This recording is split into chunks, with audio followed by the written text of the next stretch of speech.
Faye Max said I'm the CEO of the Survivors Trust. We're an umbrella agency for specialist rape and sexual abuse support services in the UK. And I'm joined today by John Saunders from Australia, live link. Welcome, John. Would you like to say a little bit about yourself, please?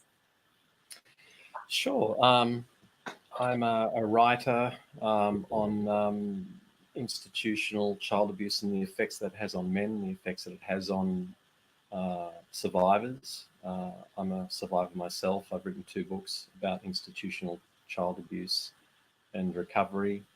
I'm a counsellor to adult survivors of child abuse in Brisbane, as well as being a political advocate, and I run training and educational forums in communities in regard to breaking down the taboos that exist as a consequence of societies, families, individuals, and cultural responses to people when they disclose that they had experienced with being abused sexually.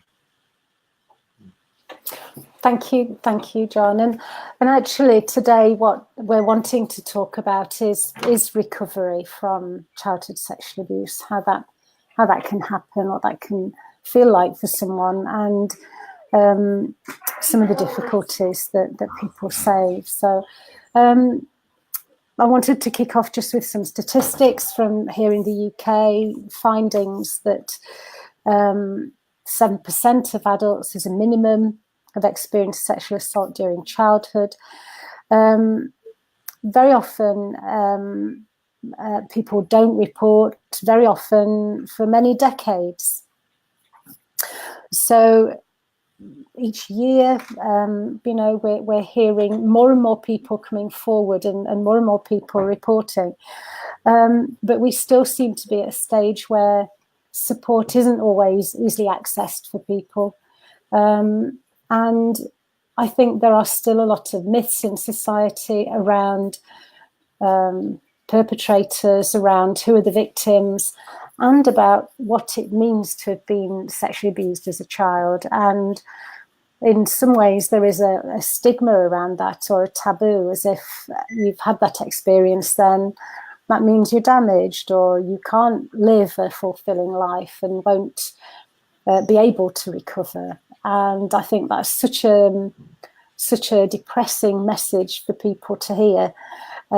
It's really important to hear from people who are at the opposite end of that, who have survived the most terrible childhood experiences, and far from ending up in a damaged position, actually what they experience is post-traumatic growth, and that reaction that people can have to adversity, where actually they experience maybe an effect which gives them more resilience, more understanding of others. And I think it's really important to hear about that. So, John, I'm wondering what your thoughts are around recovery from childhood abuse. That's such a it's such a big question. Gosh, I'm just trying to think of when I first started healing, started on my path, or awareness that there was something that wasn't right, there was something amiss in my life, and that was when I was in my early 30s, actually, when I had a child. And I remember seeing, so I had my daughter, and then I remember around the same time there was a cardinal called Cardinal Pell, who's just been gone through the Australian courts, and I remember seeing a picture of him. So this was back 25 years ago. Yeah. Maybe a little bit more. And there was a picture of him on the news with another gentleman who was in handcuffs, who was a pedophile priest, and who was being taken away. And I remember seeing that, and my reaction was, oh, that happened to me. That happened to me. And it was almost like that, this sort of double take of, I wonder if that had an impact on me.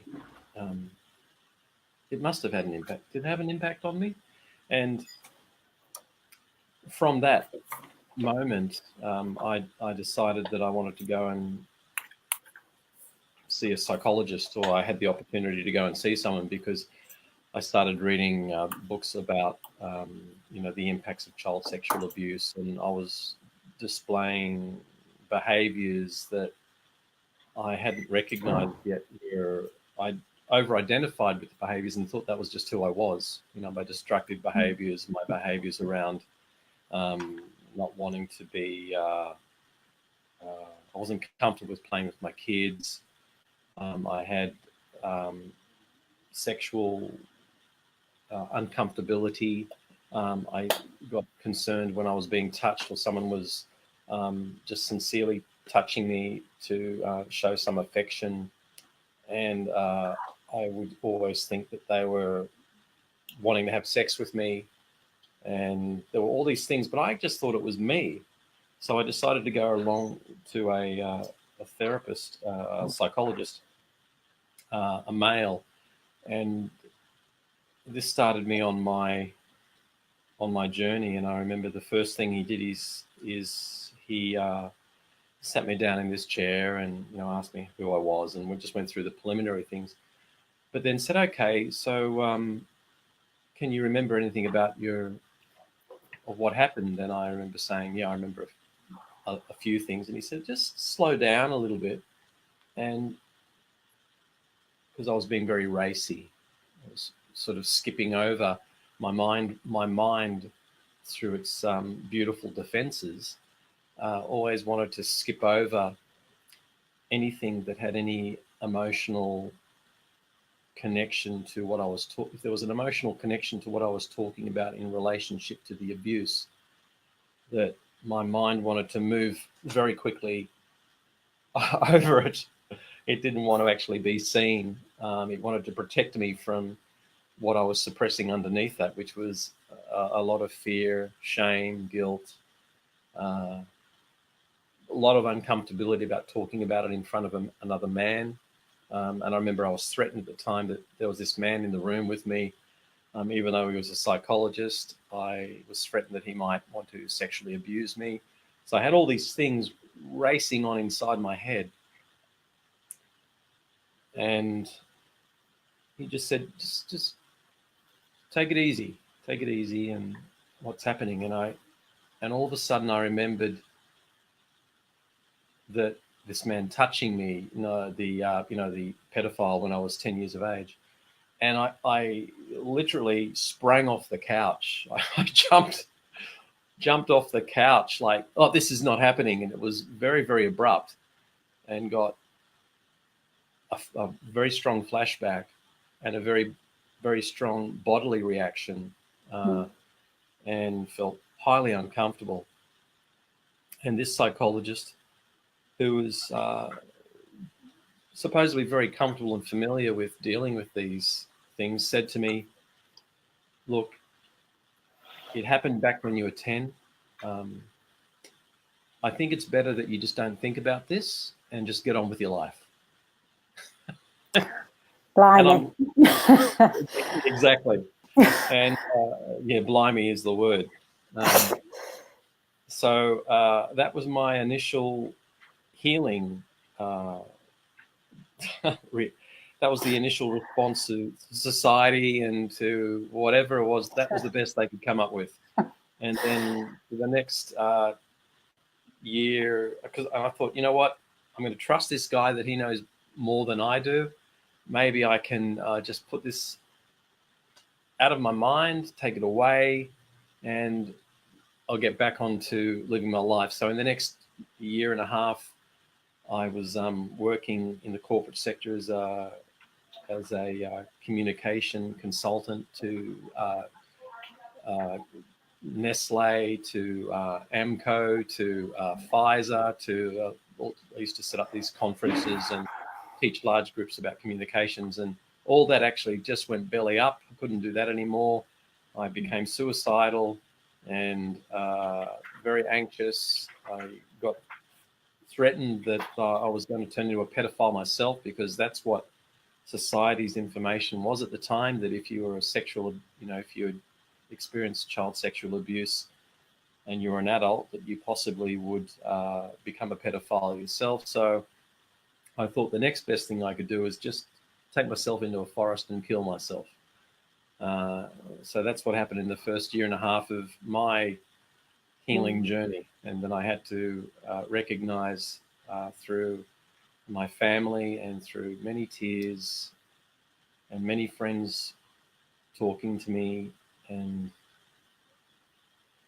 being patient and understanding and loving, that there was something that had happened to me, and that this wasn't a way of dealing with it, and that I actually needed to seek more deeply and start looking at what these reactions were, because then I started having flashbacks and body reactions and nightmares, and couldn't work because I was totally in the PTSD that I was already carrying with me, had always carried with me in my life, and how I'd removed myself from my friends and felt highly uncomfortable around being around men, felt like I was going to get bullied, felt like I'd possibly be raped by men, felt all these things. And I just thought it was who I was. I didn't know it was a consequence of being bullied severely, and love being feigned towards me from somebody that I aspired to, that was an educator, that it was a teacher, to get his sexual gratification off me and to get his fix. And he used to do this with many people. I didn't know. I thought all this behavior was just who I was. I didn't realize it was a consequence of a trauma that had occurred, and not only a sexual trauma, not only a physical sexual trauma, but mostly the psychological trauma that was associated with the deep betrayal of my deep love and innocence that was sexualized as a little boy. I hope that answers as much as I can. I mean, you've covered such an awful lot of ground in that, John, and I think it was one of the first things you said about not realizing the impact on yourself, and thinking that this was just who you were, and the way you reacted to the world, and the way you were coping, which was flavored and affected by trauma, and all of those feelings about yourself in terms of maybe taking on the blame and the guilt that actually belonged to the abuser, but directed at yourself instead. And that's, I think, one of the most toxic effects of childhood sexual abuse, is that the child really doesn't understand that dynamic, and it's too easy then to just accept that bad things happen to you because you're a bad person. Absolutely, and that opens up a whole I could speak for probably another 10 minutes on that one. Yes, the behaviors that I took on of my perpetrator. What sad impacts they had over decades. How I removed myself from people, how I wanted to, as an example, when I'd have intimate sexual encounters with women, and then as soon as I, to be blunt, as soon as I'd say have an orgasm, I would want to absolutely just run for the hills, and I didn't know why. I couldn't stay in an intimate embrace with anybody. And for years, once again, I thought that was just who I was. I didn't know that was a consequence of what he did.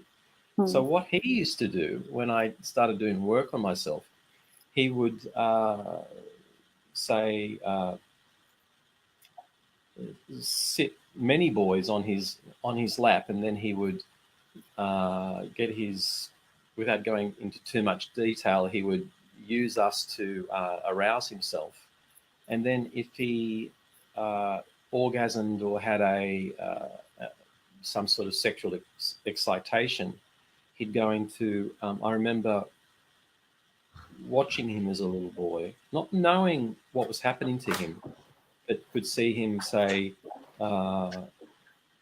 get overwhelmed from the experience of orgasm. Then he would get very uncomfortable. Then he would get, I could see that he got guilty. He'd feel guilt. And then he'd quickly grab me and say, okay, you've got to go back to your seat now. Go off and do your project in the class or whatever like that. And I didn't recognize that that's sort of what I used to do until I sort of broke down his response of what he did, because that was my first sexual encounter, basically. That's what I took into my own relationships with women, until someone said to me once, it was quite funny actually, and this is going to sound a bit weird, but it's the truth. There was this clairvoyant, and they used to travel the world and work with police departments and recovering just people that had disappeared and stuff like that. So they were very good at what they did. And I remember he was having dinner with me once, and he said, you've got this thing that you do with women where you have intimate sexual encounters with them, and then you want to bolt. You want to leave as quickly as possible. And I don't know, I think he knew what had happened, but he didn't want to tell me. He just said, you need to break through that, and you need to recognize, and I think it was good that he didn't tell me any more than this, because I don't think I would have coped with it at the time. He just said, what you need to do is stay and just hold them. Just hold the person and stay there, and it will subside. Your movement to run away will, but it was funny. It took years, because it had always, this movement would happen where I'd feel like I'd go through feelings of guilt, anger that I wanted to leave, shame, and then couldn't understand why I wanted to get away from somebody that I might have even loved at the time and deeply had some deep connection with as I was in that intimate embrace. And then I'd feel really bad because I couldn't enjoy myself. I couldn't stay in a loving embrace with someone that I loved. And of course, that was hurting the women that I was with. And that was so sad for them, and also sad for me as a man, because I thought there was something wrong with me. And until I started addressing this through many years, I started recognizing that these were just some of the behaviors that were a consequence. And this particular one was possibly a direct consequence of what you're talking about, of the perpetrator, that I'd taken on the behavior of the person that I loved at the time, that obviously didn't love me, that was just taking full advantage of me. Yeah. Do you know, John, it's such a brave thing to open up that discussion and to recognize the impact that sexual abuse has on every aspect of someone's life. And intimacy may be more than any other area, but something which we hardly ever talk about. It's so difficult, and I think everyone shies away from talking about that. And yet the trust involved in intimacy is something which is so fractured and broken through the abuse of a child, that building that level of trust in someone that you can stay with them in a moment like that, when you've been so intimate with them, is, I think, one of the most difficult things for survivors to find in themselves, and to be able to like themselves enough to believe they deserve to be loved and deserve to have that kind of care given back to them. Yes, that's actually a really beautiful thing to say, Faye. I think you've said that really eloquently and very, very, your description's very clear as well. And it was very difficult for me, and I think it's very difficult for, it's difficult for you if you're just even human and you haven't been sexually abused. Because we have these experiences, and uh, I didn't want to be seen. I mean, human beings don't want to be seen anyway. We have these protective barriers up. So, I don't want you to see me. Have a little bit of a look, but no, I don't want you to actually see who I am. And then all of a sudden, you recognize, wow, I recognize that I had these huge walls up, that I was absolutely scared that if you saw me, that you wouldn't love me and you would reject me. And that because I was unlovable, and maybe even at one stage through the development of the complexity of my trauma being unchecked from a young age, at one stage I even thought that I was dirty. At another stage I thought that I was a weak man, and in my teenage years I probably would have thought, oh, maybe I'm not that there's anything wrong with being a gay man, but that that I was, and that's why that happened to me. And then when I was in my 20s, still being unchecked, I still haven't looked at my, the trauma and the impact of the trauma. Then I would have thought that I'll never be. I remember thinking at one other stage in my life, I'll never be like other men. I'll never be successful. I'll never be able to provide a woman with what she wants, which is love. I'll never be good enough financially. I'll never be da da da da da da da da da. Until I started going within and looking into my vulnerability and seeing what was behind all this resistance and all my fear and all the tears I had. I'm thinking as well about the other intimate relationships we have, not in a sexual sense, but with our children.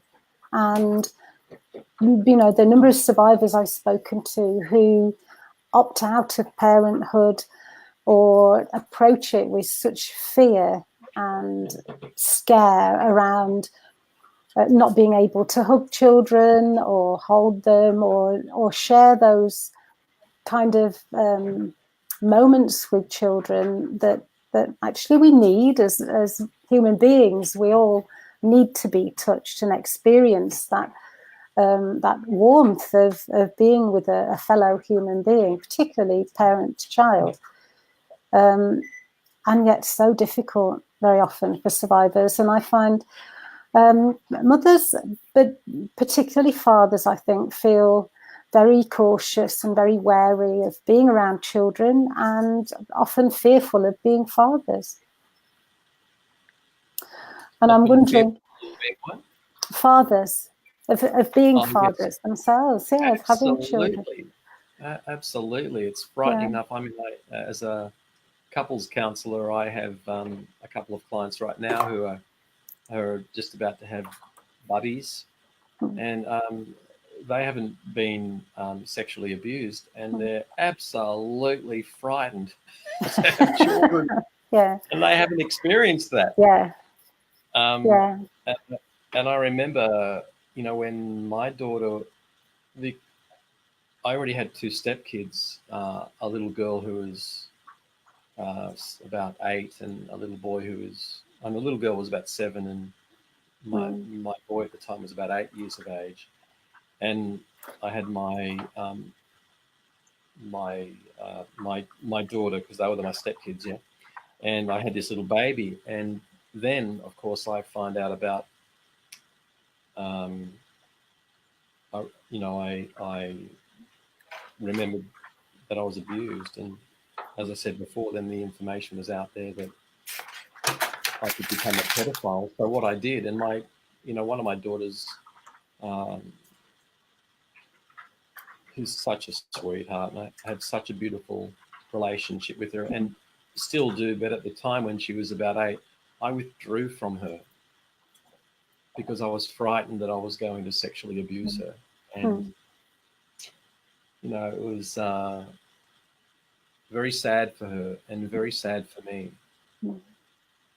I was so frightened that there was something that I might not know about myself, that I could possibly do something to her.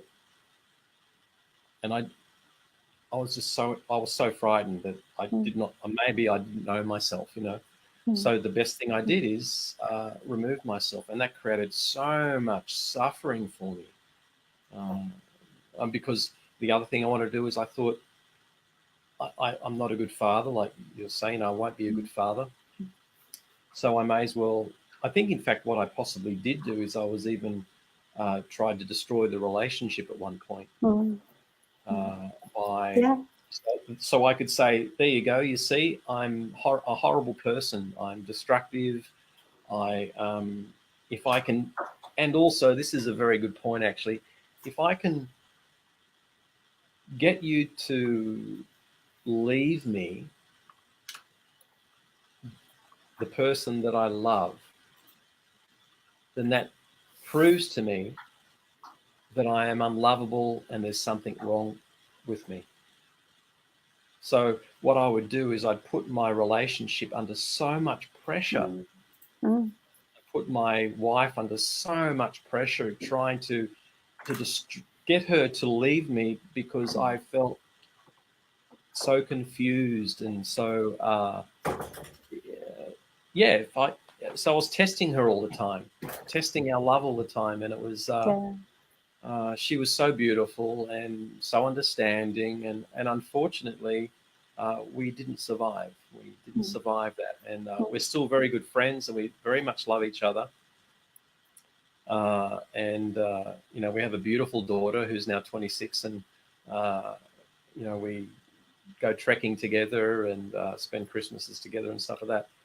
But it is very sad that, I would say that probably the reason why our relationship ended was because of that. And I think that's something that a lot of survivors experience, the pressure that the trauma responses they've experienced and the impact it's had on them in how they relate to others makes it so difficult for partners to get close to them, to understand why they're behaving in ways like that, and the things they're doing to test relationships and push people away. We've had some comments around the fact that you can experience love without intimacy, and I think that's absolutely true. But for people who are out there and thinking, how can they overcome these issues with intimacy in a close relationship with a partner? How is that something that can happen? Yeah, that's a really good. That's a great question, and how it's still a work in progress for me. It's something that I have to work with. I have, the more awareness I have around that, and the more vulnerable I can allow myself to be. And if I exercise that, the movement of being vulnerable as often as I can, as I'm exercising it now with you guys. That allows that muscle to let's explain it another way. It allows that muscle to get stronger. What it allows me is to be vulnerable. I'm not so fear the amygdala and the reactions to protect me don't come up as much when I constantly practice being vulnerable, because I know it's the resistance, it's the fear of being fearful that's greater than feeling the emotion on the other side that I will surrender to through my vulnerability. Does that make sense? So the more I practice that, the more I can be vulnerable with those that I love.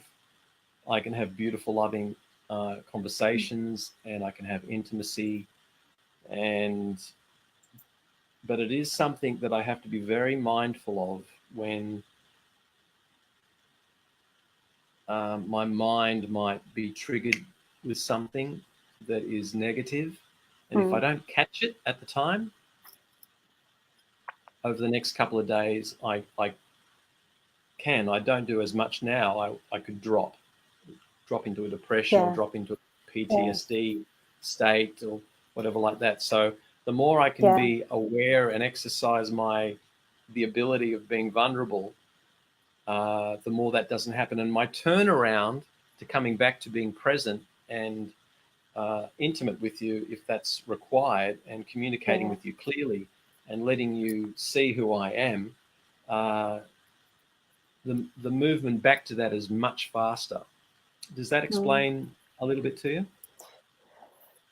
It does. To me, it's as though we have to, as survivors, we have to build up our store of positive experiences and responses to counterbalance all the negative ones that we've experienced and built up over the years. And that takes constant attention, and it's a constant balancing act. I think it's one of those sad facts that a negative thought seems to weigh heavier than a positive one.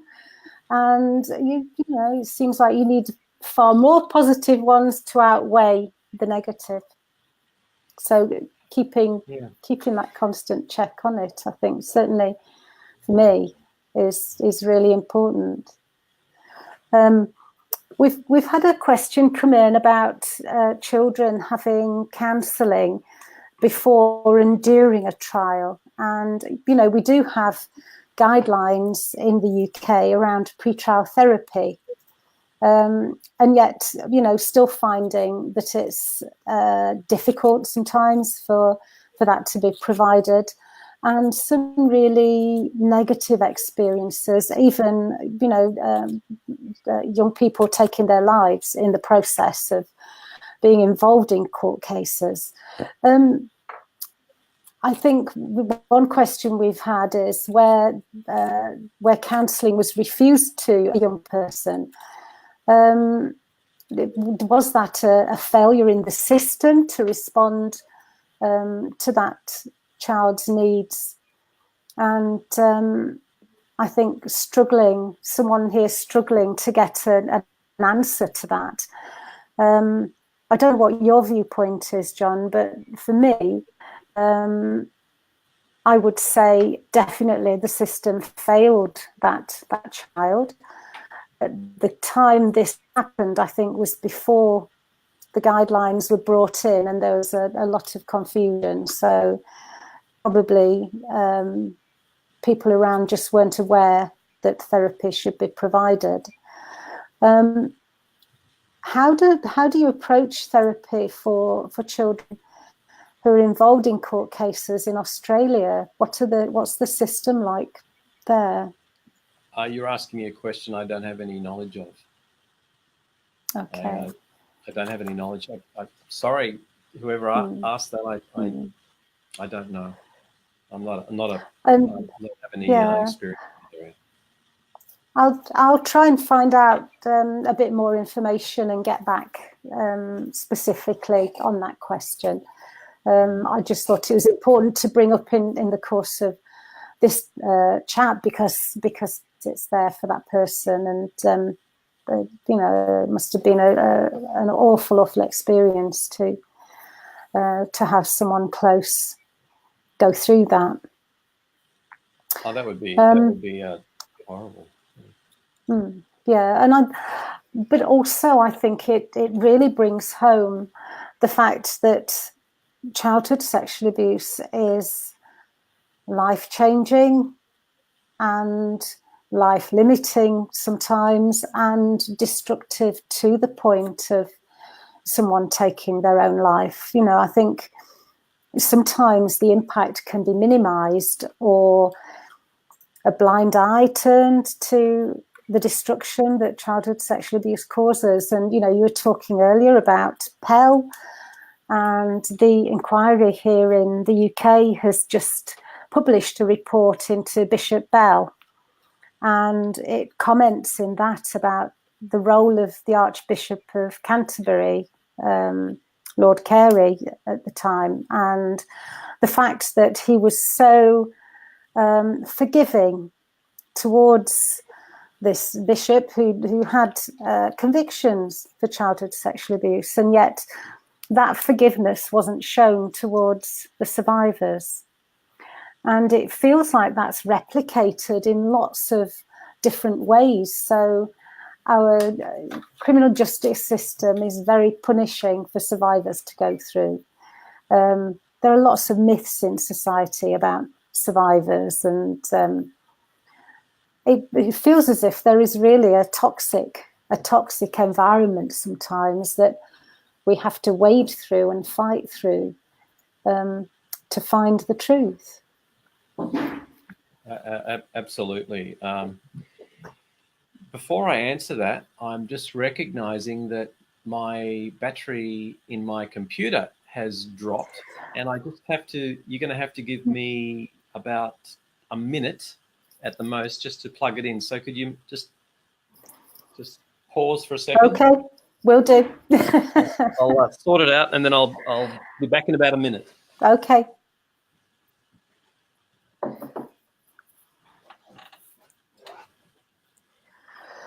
I think while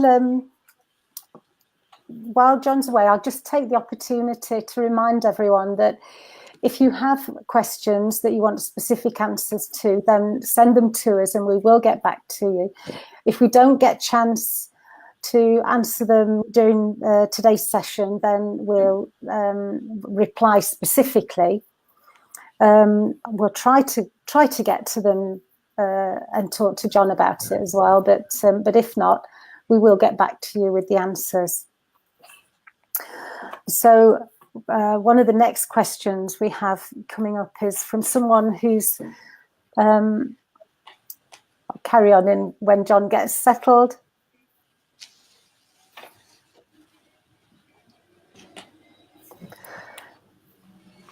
You ready? Okay, we're good to go. Brilliant. All right. Thanks, John. I was just explaining that any specific questions we get, we'll answer as much as we can during the session. But if not, then afterwards we'll get back to people. But we've had one question come in from someone whose father was sent to prison, but she doesn't feel that it's helped her to move on. And she's wondering what she can do and what that's about. So her father was sent to prison For sexually abusing her, yeah. Oh yeah, and she hasn't moved on with it. Yeah. So it's not changed anything for her. Yeah, well, I can totally understand that. I think that was my experience as well. What changed for me is I had to go through. I had to find somebody who had the time and the experience and compassion and understanding, and was comfortable. I had to find a therapist that was comfortable with me talking about my abuse, and that could be present while I slowly talk to them about it. I had to find somebody who it took a long time for me to build up the rapport and the trust, to find someone that at a gut level that I felt like I wanted to work with. And then when I started working with that person and told them my story, and not jumping over the emotions that were connected to the story, that I could then heal and forgive and reclaim my my authentic self, and forgive. Not so much. I don't forget the betrayal, but through the sharing with another who is compassionate and understanding is, to me, is where all my healing has come from. And that might sound quite a simplistic and broad statement, but for me, I could tell my story 1,000 times, and I probably had, to some people, told it many, many times, but I hadn't slowed it down and experienced the emotions that were connected to the story. And there was a number of therapists, like the first one that I told you about, that just said to me, just get on with life. And the reason why he said that was he was not comfortable in himself hearing my story. And that just drove it more deeply. It drove my wound deeply. I went back into myself even further and cut off and removed myself, because I was willing to talk. I was willing to share it. I just wanted somebody who could hold me as a human being, so I could actually slowly express the suffering of the betrayal. And it wasn't until I found people like that I could actually reclaim my own love, because they were loving me. They were showing me time. They were showing me deep compassion. So with the person that's brought that in, of course, just putting someone in jail is, I don't know many people that have gone through that process, only myself and a few others, but the healing has taken place when I've reconciled that within my own psychology, within my own life, and come to peace with that. So much of it seems to be based on developing an understanding of what's happened and why, if there is a why. And I think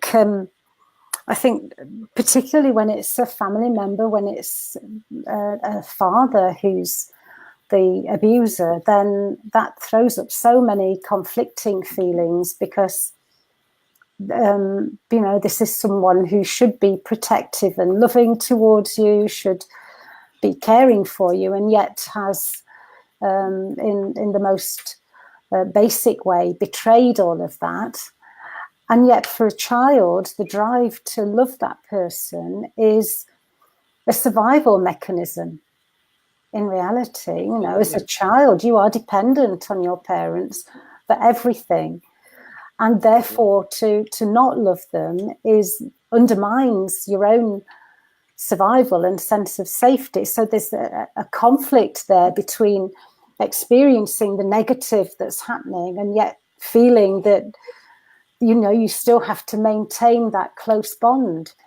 And I think that causes an awful lot of distress, and I think isn't particularly well understood, in that it is natural and normal to have that attachment to a father figure, and therefore to see them in prison, particularly if you've given evidence that's placed them there, is really difficult to, I think, take on board. So I think it's self-forgiveness and understanding that as a child, you don't have any control over what happens there. But also that for a father to abuse their own child, or to abuse any child, is their dysfunction, in whatever way that's manifested, whatever's caused that, it's their dysfunction and not the survivors. And building that understanding, I think, sometimes can at least free someone from feeling responsible. I don't know if that's... Yeah. Go on. I was going to say, I don't know if that makes any sense to you, John, in terms of survivors struggling with still feeling responsible for the consequences of someone else's actions. Oh, look, totally. In fact, that was used against me in a court system here in Australia. I before I decided to make my my statement towards police, and then to actually, take the perpetrator, to court, I was not going to do it because I loved this person. I could feel that I loved them, and why would I want to do that? And it was really confusing to me. And I thought, no, come on. This is, you're getting confused. You're getting very confused. And I remember even thinking, because I was perpetrated in Catholic schools, that I even thought, oh, no. The Catholic Church is nice. They're a well-meaning organization. You don't want to do that. You don't want to create harm. They do so many good things. And then the first meeting that I had with the barrister, the Crown prosecutor, before we had pre-trial conversations, whether it was actually going to have enough evidence to actually take it in front of a jury. And the Crown prosecutor, my Crown prosecutor, said to me, and I'm not exaggerating or changing anything, this is within a minute and a half, he said, "Hello, Mr. Saunders, I'm Paul, whatever. This is really uncomfortable for us all. It's something that we just want to all get out of the way because it creates a lot of discomfort. I recognize that this man is now 72 years of age. What happened to you was, 30 years ago. I'm also aware that this man had counselling at the time that would imply, from what I can understand, that he was seeking help for his affliction. You have to ask yourself, do you want to put a 72-year-old man in jail for something that he did to you when you were 10 years of age?" And I thought, I went into shock. And I said, and I remember almost getting sucked into it, that, I shouldn't, should I? I remember thinking that I shouldn't, because he's an old man. And so he was trying to coerce me not to, and he was on my side. He was my Crown prosecutor. And I said to him, no, I want him to go to jail if that's what happens. And he got aggressive towards me and reacted. And he got angry, and he probably was about 6'2" or something like that. I'm 5'10". He was quite a large man, and he sort of moved towards me and had a stern look on his face. My solicitor was there, and somebody else. And I thought, I am in the wrong place. This isn't justice. So my feelings of wanting to protect this man, that I loved him and stuff like that, of these confused attachments to the perpetrator, I was protective of him. And I had to recognize that this was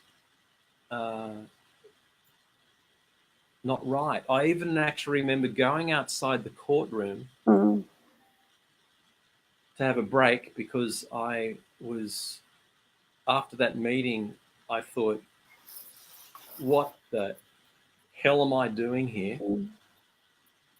And I went to walk across the road to a park to just sit down and compose myself. And I remember my mind thinking, and you may not believe this, and I didn't believe it at the time, but I remember my mind thinking, it didn't happen. It didn't happen. My mind said, it didn't happen. You're making it all up. You're making it all up. And I remember thinking, wow, this is so stressful for me that my mind is telling me that it didn't happen. Yeah. It was just extraordinary. So it's very difficult. And just as an aside to that story, that Crown prosecutor didn't know that I knew, because the policeman that was investigating my case that actually handed the summons to the gentleman's wife to, hand in the summons to the abuser. She said to the policeman at the time, when he went to hand her the summons, said, if this is about the implied abuse of that little boy a few years ago, it got thrown out. So he was still abusing little boys into his 60s. And the policeman rang me up and said, I want you to know, you go for it, because he's still doing it. If he knew, the Crown prosecutor told me that that he was getting help, supposedly, back in the 1970s for his affliction. That means that the Catholic Church knew this was happening and did nothing about it. Yeah. And there was probably maybe up to 20 boys in my class, including myself, that were abused by this guy. Now, can you imagine, in a healthy system where you have a organization that puts the needs of the little boys and the families before their needs of covering it up, and sent letters out to everybody and saying, listen, we've found that this man's doing this. Can you please help your little boy? Here's some numbers to call. We need to have a meeting about this. Imagine the complex trauma that wasn't put in place. Never would have happened. And to me, I know I'm jumping a subject here, but I don't know necessarily why I'm talking to you about it, but I feel very strongly about it, because it's very unfortunate that you mentioned the Catholic Church before, and how they minimize, they hide, and all those boys that were in my class, some of those boys have killed themselves. It's so sad, and all that could have been avoided if the parents knew about what was happening at the time, and those little boys were helped. Exactly, and it's to the great shame, I think, of that institution in particular, the way it's responded. Hopefully things will change in future, but we'll wait and see about that. John, we're getting towards the end of the hour, but I did want to come back to one question we've had, which is about forgiveness. And the question is around what's the main reason for forgiveness? And I have to say, I always, if anyone asks me about forgiveness, I say the first thing you need to do is forgive yourself and look after yourself. But I'm interested in what you would say, John. Yeah.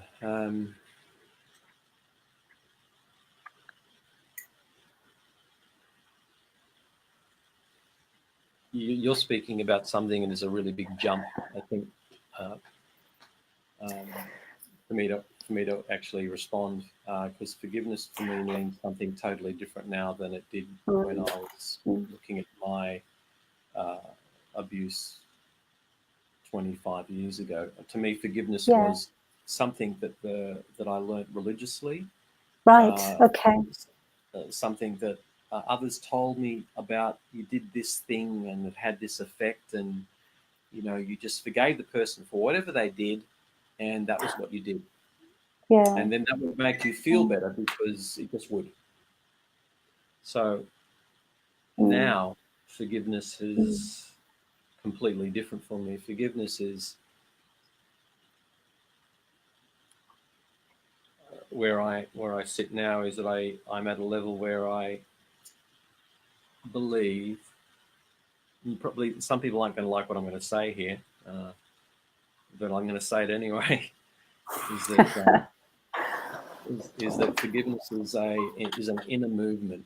It's an inner journey for me, where I recognize that these incidences that occurred in my life, I don't understand why they occurred initially. The suffering that it created in my life has been immense, but it has given me an opportunity to develop an understanding of a very deep understanding of myself that I can actually give back to others by somehow being present,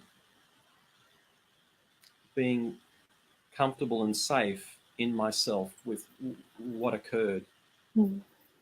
At some greater level in the bigger picture of I don't know what. See, you could say to me now, Faye, defy bigger picture, define that.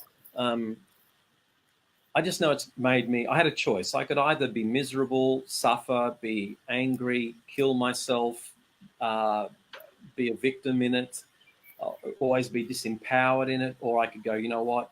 I'm going to feel the heck out of this, find out what the lesson is in this, and then if I can do that, maybe there's something else of a next step. And then after doing that, I found out, well, the next step is, oh my gosh, I can actually hear people now who are reeling through their initial journey, and I can be present with them. And there's some sort of movement that occurs when I can be vulnerable with a person and reflect my compassion, my understanding, my vulnerability to them. And to me, that's what forgiveness is that I have the ability now to be present, vulnerable, compassionate, understanding, and what a gift. And I mean that with tears. I have tears in my eyes now, and you might hear that my voice is quivering because this is my true self. I've found that I'm still intact. Of I thought that something was taken from me. And this is a really important point, actually. I thought that my innocence and my beauty was taken from me. And everybody told me it was taken from me. All research told, everybody that had done, something's been taken from you and you'll never get it back. You'll never be healed. You're a victim and you'll walk through this in life and it'll always be there and it'll be a burden that a cross that you'll have to bear, or whatever way you want to talk about it. Well, I actually recognize that I am intact. That innocence and that beauty is still there. I had to stop believing in that something could actually take away my love, and I had to do something to get it back. No, that's the illusion. That's the trick. There's nothing my love can't be taken away. My beauty can't be taken away. I can believe it can, but that's what my mind gave me and my amygdala gave me and my protective device told me to hide what it has devoted, that part of me that protects me has devoted all that little tricky energy to saying, yes, it was destroyed. It's no longer here. You'll never find it again. And that's a crap. No, I have found it. It's still here. It was always there. It was always here. It was always there. Yeah. And wow. And so now what I can do is I can give that to others, because others will be in front of me and they'll say, clients who have have experienced great abuse, and at some point there seems to be a tacit, an unspoken movement in me, and I've seen this in others as well, but I experienced it in myself, where I can be there, and because I've gone through that, they don't have to. It makes their road less traveled. Yeah. It's so would I wish, sure, I would wish that I didn't go through this, but there's the other part of me that thinks, well, really, would I? Look at the gift that I've created from it, the awareness. I hope you can understand that, but I have a sense of elation from recognizing that beauty is still intact, and that was such a huge realization. I can't tell you how beautiful it is. So, yeah.